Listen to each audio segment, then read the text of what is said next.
At first glance, these images show your everyday run-of-the-mill homes and suburban streets.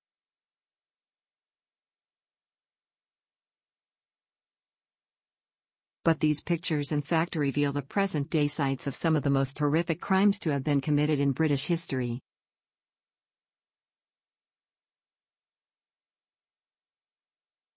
The harrowing now and then shots can be found in historian Winston Ramsey's new book Scenes of Murder, Then and Now, which explores and returns to the scene of dozens of infamous murders.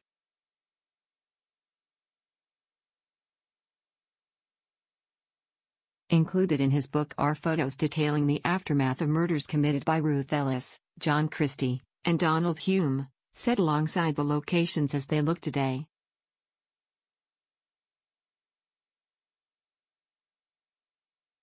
Rillington Place was the home of the notorious serial killer John Christie, who murdered at least 8 people, including his wife, Ethel, in his home at No. 10 during the 1940s and early 1950s.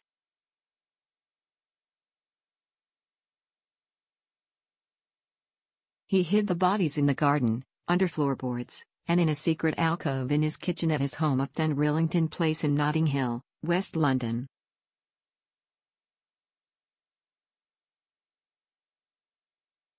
He posed as a backstreet abortionist to lure the victims into his home, knocked them out with cooking gas, raped them and strangled them.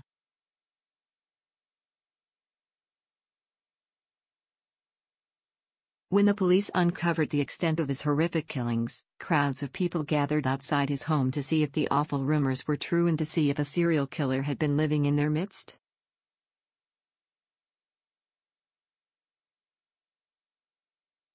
Christie, 54, admitted murder but pleaded not guilty by reason of insanity. It took the jury an hour and 22 minutes to reject his defense and declare him guilty, and he was hanged at Pentonville Prison on July 15, 1953.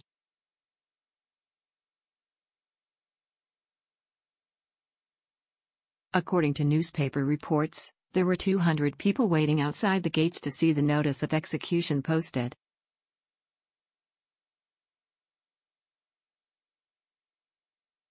In an attempt to expunge Christie from history, the council renamed the street Ruston Close and bulldozed the home.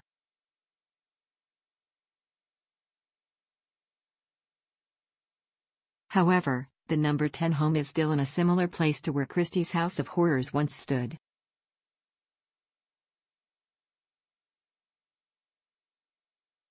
Ruth Ellis was a British model and nightclub hostess who murdered her lover in the street.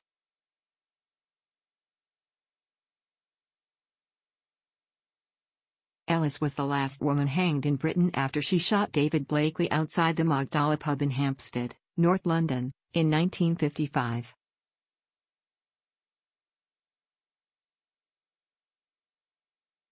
Her family campaigned for her murder conviction to be reduced to manslaughter on the grounds of provocation.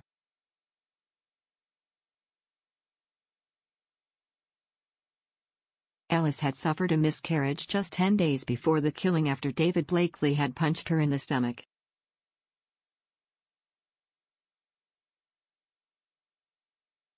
Through the Criminal Cases Review Commission, the family brought the case to the Court of Appeal in September 2003.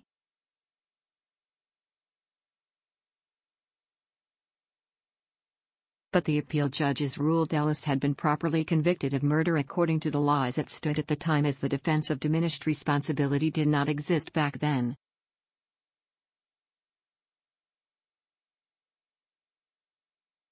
Police killer Harry Roberts was a career criminal who gained notoriety after shooting 3 unarmed officers.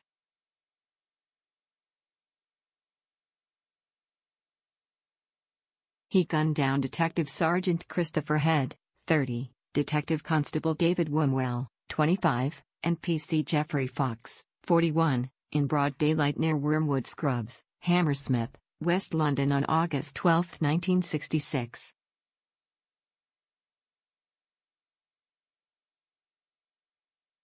Roberts and 2 accomplices were planning a robbery at a local engineering works when they were stopped by the officers and proceeded to shoot them.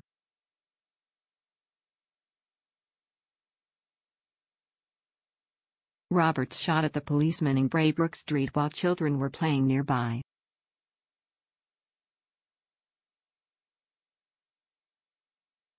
He killed Con Wombwell, then chased and shot Sergeant Head. One of his accomplices then shot Geoffrey Fox.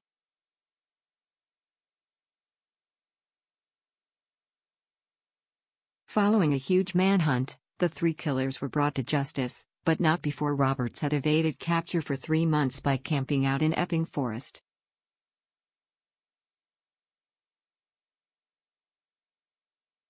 He relied on his training as a soldier to survive and was eventually found near Bishop's Stortford, Hertfordshire, living in a camouflaged den made out of plastic bags and branches.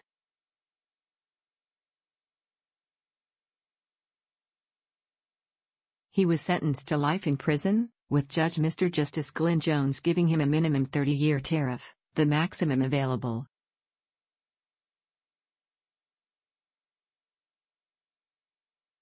The judge described it as the most heinous crime for a generation or more. The murders caused outrage in a Britain where gun crime was still rare.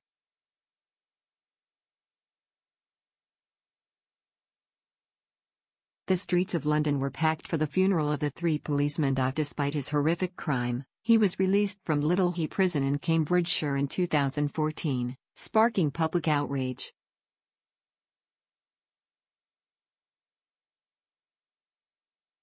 Since then he has been spotted celebrating passing his driving test last year and laughing and joking on the streets of Peterborough.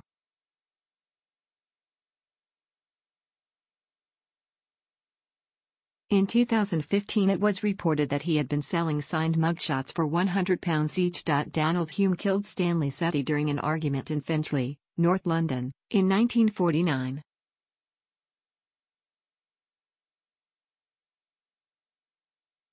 When the torso of wealthy businessman Mr. Setti appeared in the Essex marshes outside London in 1949, police found they had a difficult case to crack.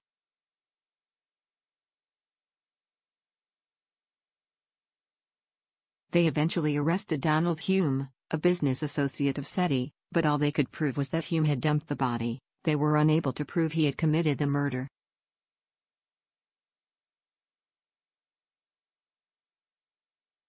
Hume was sentenced to 12 years imprisonment for being an accessory to murder. On his release in 1958, Hume admitted that he had killed Setti in his apartment and even posed for newspapers inside the flat and in front of the building.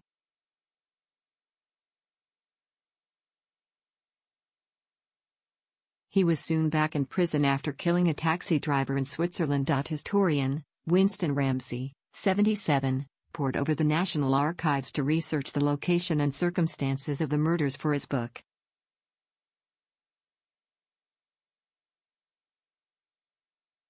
He said, "The files on any murder which is 30 or more years old are available in the National Archives, and through our research we were able to get the details to put together this book."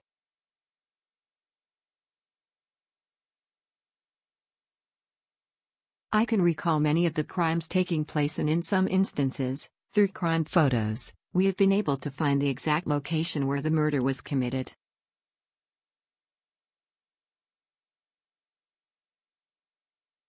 We have been very mindful to avoid causing further distress to families that have suffered.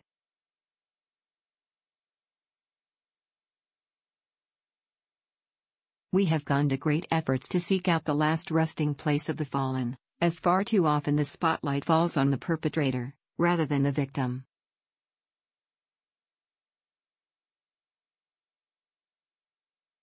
However, it would be wrong to sanitize murder, and many of the scenes shown in the crime photographs taken by the police demonstrate the harsh reality.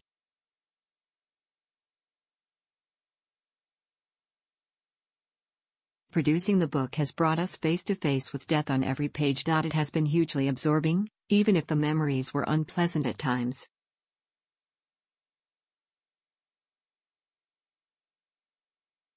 But still a very sobering experience, never to be forgotten, to have stood by the graves of the fallen and remembered.